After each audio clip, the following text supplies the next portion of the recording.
Chapter 16. Prove yourself. Most people want to be seduced.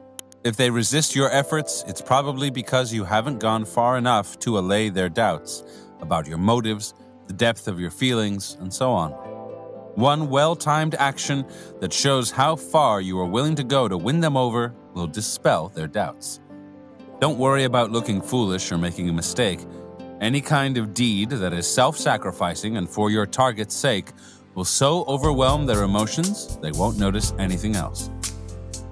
Never appear discouraged by people's resistance or complain. Instead, meet the challenge by doing something extreme or chivalrous. Conversely, spur others to prove themselves by making yourself hard to reach, unattainable, worth fighting over. Seductive evidence. Anyone can talk big, say lofty things about their feelings, insist on how much they care for us, and also for all oppressed peoples in the far reaches of the planet. But if they never behave in a way that will back up their words, we begin to doubt their sincerity. Perhaps we're dealing with a charlatan, or a hypocrite, or a coward. Flattery and fine words can only go so far. A time will eventually arrive when you will have to show your victims some evidence to match your words with deeds. This kind of evidence has two functions. First, it allays any lingering doubts about you. Second, an action that reveals some positive quality in you is immensely seductive in and of itself. Brave or selfless deeds create a powerful and positive emotional reaction. Don't worry, your deeds don't have to be so brave and selfless that you lose everything in the process. The appearance alone of nobility will often suffice. In fact, in a world where people overanalyze and talk too much, any kind of action has a bracing, seductive effect. It's normal in the course of a seduction to encounter resistance. The more obstacles you overcome, of course, the greater the pleasure that awaits you. But many a seduction fails because the seducer doesn't correctly read the resistances of the target. More often than not, you give up too easily. First, understand a primary law of seduction. Resistance is a sign that the other person's emotions are engaged in the process. The only person you cannot seduce is somebody distant and cold. Resistance is emotional and can be transformed into its opposite, much as in jiu-jitsu, the physical resistance of an opponent can be used to make him fall. If people resist you because they don't trust you, an apparently selfless deed showing how far you're willing to go to prove yourself is a powerful remedy. If they resist because they are virtuous or because they are loyal to someone else, all the better. Virtue and repressed desire are easily overcome by action. As the great seductress Natalie Barney once wrote, "Most virtue is a demand for greater seduction." There are two ways to prove yourself. First, the spontaneous action. A situation arises in which the target needs help, a problem needs solving, or simply he or she needs a favor. You cannot foresee these situations, but you must be ready for them, for they can spring up at any time. Impress the target by going further than really necessary, sacrificing more money, more time, more effort than they had expected. Your target will often use these moments or even manufacture them as a kind of test. Will you retreat, or will you rise to the occasion? You cannot hesitate or flinch even for a moment, or all is lost. If necessary, make the deed seem to have cost you more than it has, never with words, but indirectly. Exhausted looks, reports spread through a third party, whatever it takes. The second way to prove yourself is the brave deed that you plan and execute in advance, on your own and at the right moment, preferably some way into the seduction, when any doubts the victim still has about you are more dangerous than earlier on.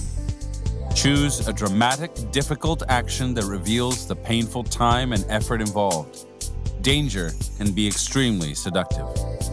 Cleverly lead your victim into a crisis, a moment of danger, or indirectly put them in an uncomfortable position, and you can play the rescuer, the gallant knight, The powerful feelings and emotions this elicits can easily be redirected to love.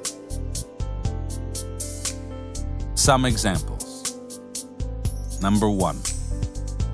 In France, in the 1640s, Marion Delorme was the courtesan men lusted after the most.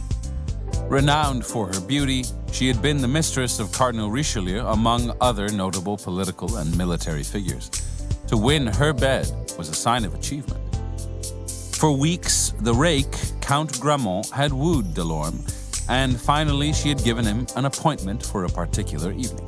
The Count prepared himself for a delightful encounter, but on the day of the appointment, he received a letter from her in which she explained in polite and tender terms her terrible regrets. She had the most awful headache and would have to stay in bed that evening. Their appointment would have to be postponed. The Count felt certain he was being pushed to the side for someone else, for Delorme was as capricious as she was beautiful. Grammont did not hesitate.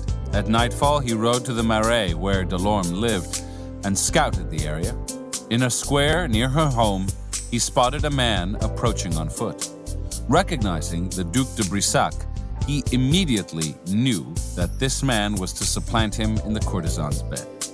Brissac seemed unhappy to see the Count, and so Grammont approached him hurriedly and said, "Brissac, my friend, you must do me a service of the greatest importance. I have an appointment for the first time with a girl who lives near this place, and as this visit is only to concert measures, I shall make but a very short stay. Be so kind as to lend me your cloak and walk my horse a little until I return, but above all, do not go far from this place." Without waiting for an answer, Grammont took the Duke's cloak and handed him the bridle of his horse. Looking back, he saw that Brissac was watching him, so he pretended to enter a house, slipped out through the back, circled around, and reached Delorme's house without being seen. Grammont knocked at the door, and a servant, mistaking him for the Duke, let him in. He headed straight for the lady's chamber, where he found her lying on a couch in a sheer gown. He threw off Brissac's cloak, and she gasped in fright.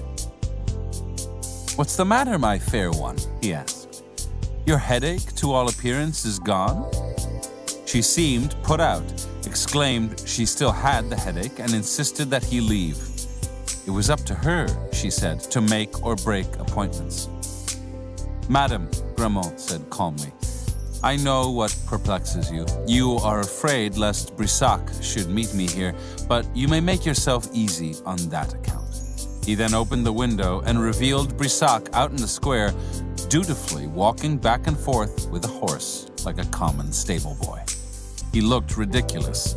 Delorme burst out laughing, threw her arms around the Count, and exclaimed, "My dear Chevalier, I can hold out no longer. You are too amiable and too eccentric not to be pardoned."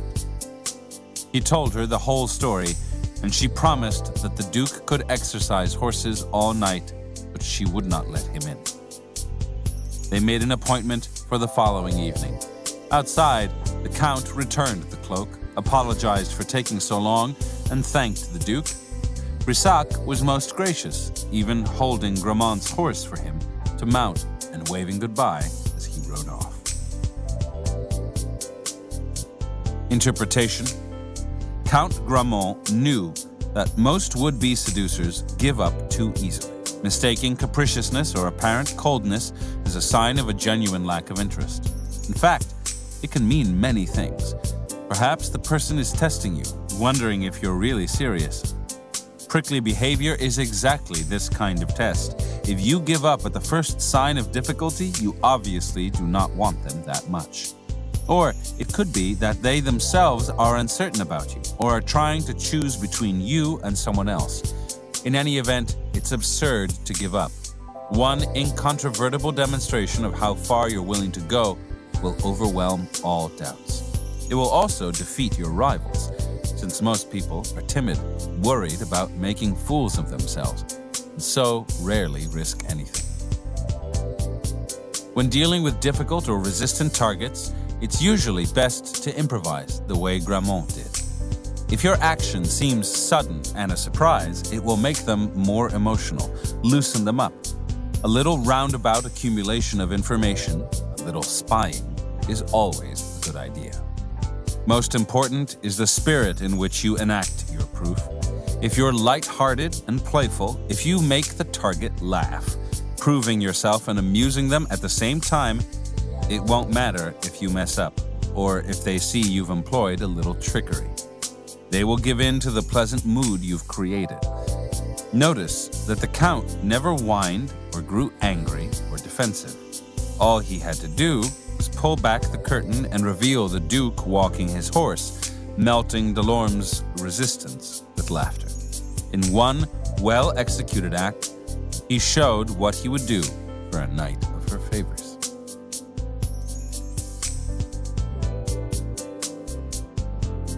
Number 2. Pauline Bonaparte, the sister of Napoleon, had so many affairs with different men over the years that doctors were afraid for her health. She could not stay with one man for more than a few weeks. Novelty was her only pleasure. After Napoleon married her off to Prince Camillo Borghese in 1803, her affairs only multiplied. And so, when she met the dashing Major Jules de Canouville in 1810, everyone assumed the affair would last no longer than the others. Of course, the Major was a decorated soldier, well-educated, an accomplished dancer, and one of the most handsome men in the army. But Pauline, 30 years old at the time, had had affairs with dozens of men who could have matched that resume. A few days after the affair began, the imperial dentist arrived chez Pauline. A toothache had been causing her sleepless nights, and the dentist saw he would have to pull out the bad tooth right then and there. No painkillers were used at the time, and as the man began to take out his various instruments, Pauline grew terrified.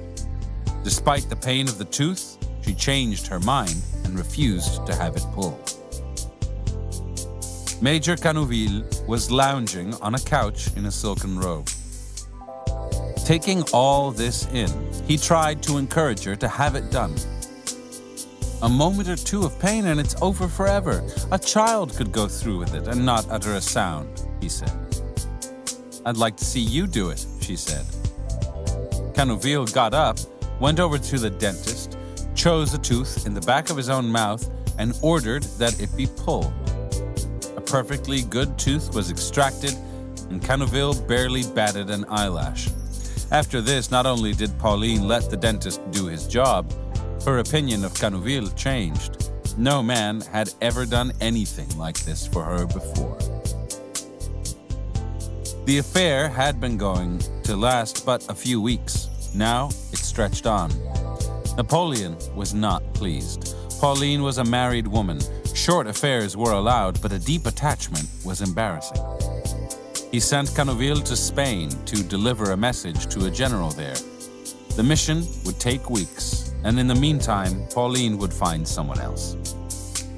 Canouville, though, was not your average lover. Riding day and night, without stopping to eat or sleep, he arrived in Salamanca within a few days. There, he found that he could proceed no farther, since communications had been cut off. And so, without waiting for further orders, he rode back to Paris without an escort through enemy territory. He could meet with Pauline only briefly. Napoleon sent him right back to Spain. It was months before he was finally allowed to return, but when he did, Pauline immediately resumed her affair with him, an unheard-of act of loyalty on her part. This time, Napoleon sent Canouville to Germany and finally to Russia, where he died bravely in battle in 1812. He was the only lover Pauline ever waited for, and the only one she ever mourned.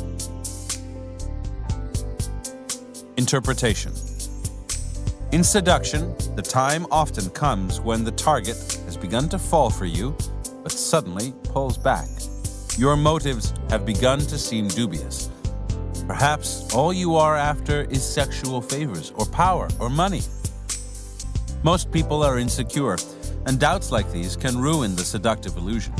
In the case of Pauline Bonaparte, she was quite accustomed to using men for pleasure, and she knew perfectly well that she was being used in turn. She was totally cynical. But people often use cynicism to cover up insecurity. Pauline's secret anxiety was that none of her lovers had ever really loved her, that all of them, to a man, had really just wanted sex or political favors from her. When Canoville showed through concrete actions the sacrifices he would make for her, his tooth, his career, his life, he transformed a deeply selfish woman into a devoted lover. Not that her response was completely unselfish. His deeds were a boost to her vanity. If she could inspire these actions from him, she must be worth it. But if he was going to appeal to the noble side of her nature, she had to rise to that level as well and prove herself by remaining loyal to him. Making your deed as dashing and chivalrous as possible will elevate the seduction to a new level, stir up deep emotions, and conceal any ulterior motives you may have. The sacrifices you're making must be visible. Talking about them or explaining what they've cost you will seem like bragging. Lose sleep, fall ill, lose valuable time, put your career on the line, spend more money than you can afford. You can exaggerate all this for effect, but don't get caught boasting about it or feeling sorry for yourself. Cause yourself pain and let them see it. Since almost everyone else in the world seems to have an angle, your noble and selfless deed will be irresistible. Number 3. Throughout the 1890s and into the early 20th century, Gabriele D'Annunzio was considered one of Italy's premier novelists and playwrights. Yet many Italians could not stand the man. His writing was florid, and in person he seemed full of himself, overdramatic, riding horses naked on the beach, pretending to be a Renaissance man, and more of the kind. His novels were often about war and about the glory of facing and defeating death, an entertaining subject for someone who had never actually done so. And so, at the start of World War I, no one was surprised that D'Annunzio led the call for Italy to side with the Allies and enter the fray. Everywhere you turned, there he was, giving a speech in favor of war, a campaign that succeeded in 1915 when Italy finally declared war on Germany and Austria. D'Annunzio's role so far had been completely predictable, but what did surprise the Italian public was what this 52-year-old man did next. He joined the army. He had never served in the military, boats made him seasick, but he could not be dissuaded. Eventually, the authorities gave him a post in a cavalry division, hoping to keep him out of combat.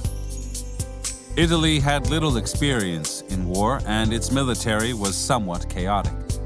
The generals somehow lost track of D'Annunzio, who in any case had decided to leave his cavalry division and form units of his own. He was an artist, after all, and could not be subjected to army discipline. Calling himself Comandante, he overcame his habitual seasickness and directed a series of daring raids, leading groups of motorboats in the middle of the night into Austrian harbors and firing torpedoes at anchored ships. He also learned how to fly and began to lead dangerous sorties. In August of 1915, he flew over the city of Trieste, then in enemy hands, and dropped Italian flags and thousands of pamphlets containing a message of hope, written in his inimitable style. The end of your martyrdom is at hand. The dawn of your joy is imminent. From the heights of heaven, on the wings of Italy, I throw you this pledge, this message from my heart. He flew at altitudes unheard of at the time and through thick enemy fire. The Austrians put a price on his head. On a mission in 1916, D'Annunzio fell against his machine gun, permanently injuring one eye and seriously damaging the other. Told his flying days were over, he convalesced in his home in Venice. At the time, the most beautiful and fashionable woman in Italy was generally considered to be the Countess Morosini, former mistress of the German Kaiser. Her palace was on the Grand Canal, opposite the home of D'Annunzio. Now, she found herself besieged by letters and poems from the writer-soldier, mixing details of his flying exploits with declarations of his love. In the middle of air raids on Venice, he would cross the canal, barely able to see out of one eye, to deliver his latest poem. D'Annunzio was much beneath Morosini's station, a mere writer, but his willingness to brave anything on her behalf won her over. The fact that his reckless behavior could get him killed any day only hastened the seduction. D'Annunzio ignored the doctor's advice and returned to flying, leading even more daring raids than before. By the end of the war, he was Italy's most decorated hero. Now, wherever in the nation he appeared, the public filled the piazzas to hear his speeches. After the war, he led a march on Fiume on the Adriatic coast. In the negotiations to settle the war, Italians believed they should have been awarded this city, but the Allies had not agreed. D'Annunzio's forces took over the city, and the poet became a leader, ruling Fiume for more than a year as an autonomous republic. By then, everyone had forgotten about his less than glorious past as a decadent writer. Now, he could do no wrong. Interpretation. The appeal of seduction is that of being separated from our normal routines, experiencing the thrill of the unknown. Death is the ultimate unknown. In periods of chaos, confusion, and death, the plagues that swept Europe in the Middle Ages, the terror of the French Revolution, the air raids on London during World War II, people often let go of their usual caution and do things they never would otherwise. They experience a kind of delirium. There is something immensely seductive about danger, about heading into the unknown.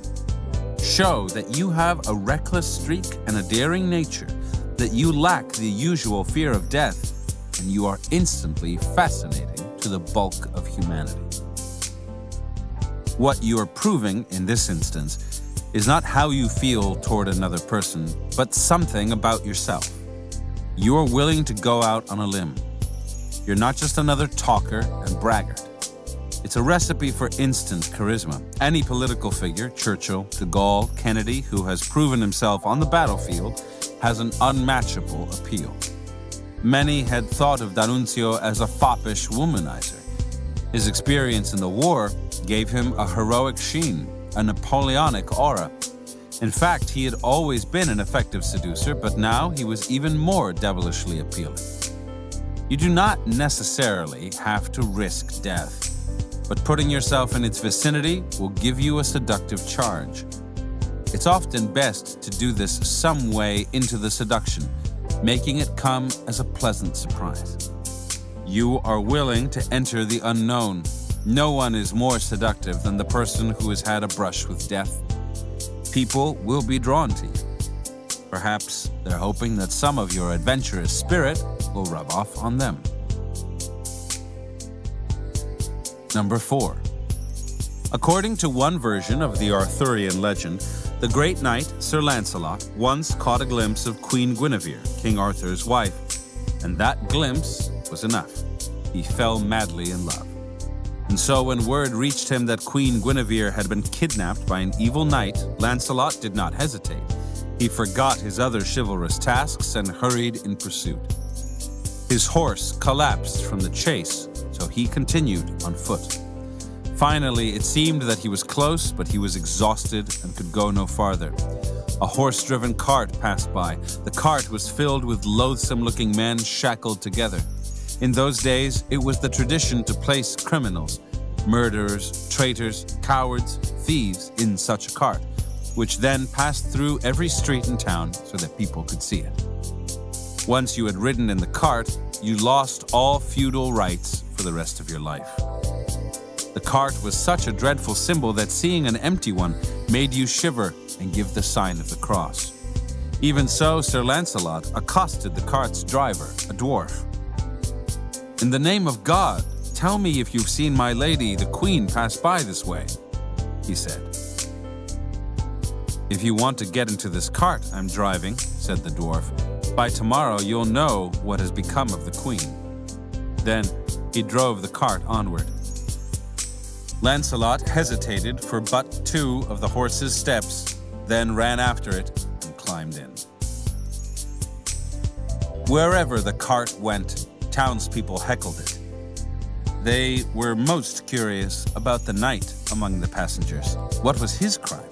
How will he be put to death? Flayed, drowned, burned upon a fire of thorns? Finally, the dwarf let him get out without a word as to the whereabouts of the queen.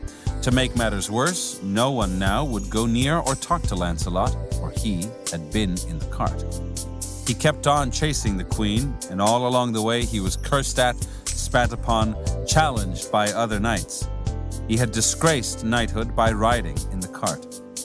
But no one could stop him or slow him down, and finally he discovered that the queen's kidnapper was the wicked Meleagant. He caught up with Meleagant, and the 2 fought a duel. Still weak from the chase, Lancelot seemed to be near defeat, but when word reached him that the queen was watching the battle, he recovered his strength and was on the verge of killing Meleagant when a truce was called. Guinevere was handed over to him. Lancelot could hardly contain his joy at the thought of finally being in his lady's presence, but to his shock, she seemed angry and would not look at her rescuer. She told Meleagant's father, "Sire, in truth he has wasted his efforts. I shall always deny that I feel any gratitude toward him." Lancelot was mortified, but he did not complain.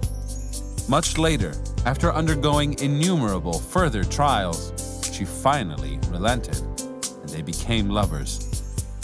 One day he asked her, when she had been abducted by Meleagant, had she heard the story of the cart and how he had disgraced knighthood? Was that why she had treated him so coldly that day? The queen replied, "By delaying for 2 steps, you showed your unwillingness to climb into it. That, to tell the truth, is why I didn't wish to see you or speak with you." Interpretation. The opportunity to do your selfless deed often comes upon you suddenly. You have to show your worth in an instant, right there on the spot. It could be a rescue situation, a gift you could make, or a favor you could do, a sudden request to drop everything and come to their aid. What matters most is not whether you act rashly, make a mistake, and do something foolish, but that you seem to act on their behalf without thought for yourself or the consequences.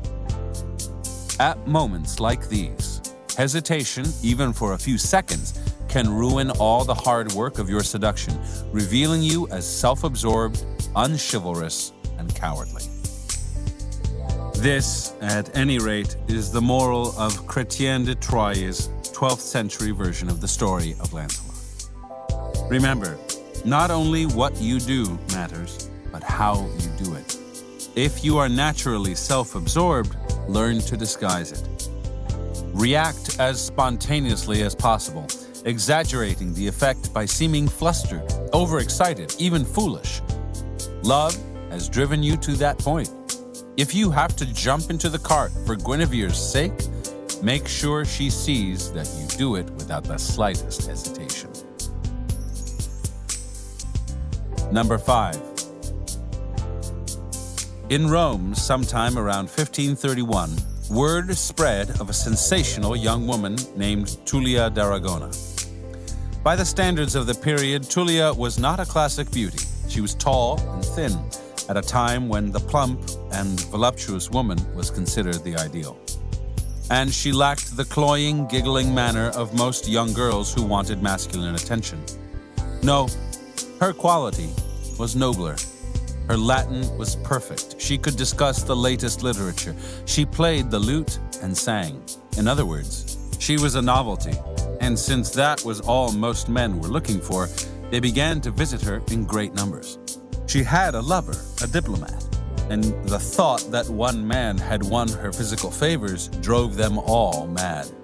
Her male visitors began to compete for her attention, writing poems in her honor, vying to become her favorite. None of them succeeded, but they kept on trying. Of course, there were some who were offended by her, stating publicly that she was no more than a high-class whore.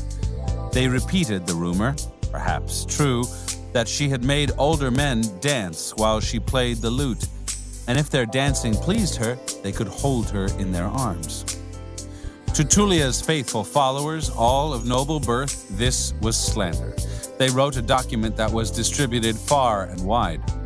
It said, "Our honored mistress, the well-born and honorable Lady Tullia d'Aragona, doth surpass all ladies of the past, present, or future by her dazzling qualities. Anyone who refuses to conform to this statement is hereby charged to enter the lists with one of the undersigned knights, who will convince him in the customary manner." Tullia left Rome in 1535, going first to Venice, where the poet Tasso became her lover, and eventually to Ferrara, which was then perhaps the most civilized court in Italy. And what a sensation she caused there. Her voice, her singing, even her poems were praised far and wide. She opened a literary academy devoted to ideas of free thinking. She called herself a muse, and as in Rome, a group of young men collected around her. They would follow her around the city, carving her name in trees, writing sonnets in her honor, and singing them to anyone who would listen. One young nobleman was driven to distraction by this cult of adoration. It seemed that everyone loved Tullia, but no one received her love in return. Determined to steal her away and marry her, this young man tricked her into allowing him to visit her at night. He proclaimed his undying devotion, showered her with jewels and presents, and asked for her hand. She refused. He pulled out a knife. She still refused, and so he stabbed himself. He lived, but now Tullia's reputation was even greater than before. Not even money could buy her favors, or so it seemed. As the years went by and her beauty faded, some poet or intellectual would always come to her defense and protect her. Few of them ever pondered the reality that Tullia was indeed a courtesan, one of the most popular and well-paid in the profession. Interpretation. All of us have defects of some sort. Some of these we're born with and cannot help. Tullia had many such defects. Physically, she was not the Renaissance ideal. Also, her mother had been a courtesan, and she was illegitimate. Yet the men who fell under her spell didn't care. They were too distracted by her image. The image of an elevated woman, a woman you would have to fight over to win. Her pose came straight out of the Middle Ages, the days of knights and troubadours. Then, a woman, most often married, was able to control the power dynamic between the sexes by withholding her favors until the knight somehow proved his worth and the sincerity of his sentiments. He could be sent on a quest or made to live among lepers or compete in a possibly fatal joust for her honor. And this he had to do without complaint. Although the days of the troubadour are long gone, the pattern remains. A man actually loves to be able to prove himself, to be challenged, to compete, to undergo tests and trials and emerge victorious. He has a masochistic streak. A part of him loves pain. And strangely enough, the more a woman asks for, the worthier she seems. A woman who is easy to get cannot be worth much. Make people compete for your attention. Make them prove themselves in some way, and you will find them rising to the challenge. The heat of seduction is raised by such challenges. Show me that you really love me. When one person of either sex rises to the occasion, often the other person is now expected to do the same, and the seduction heightens.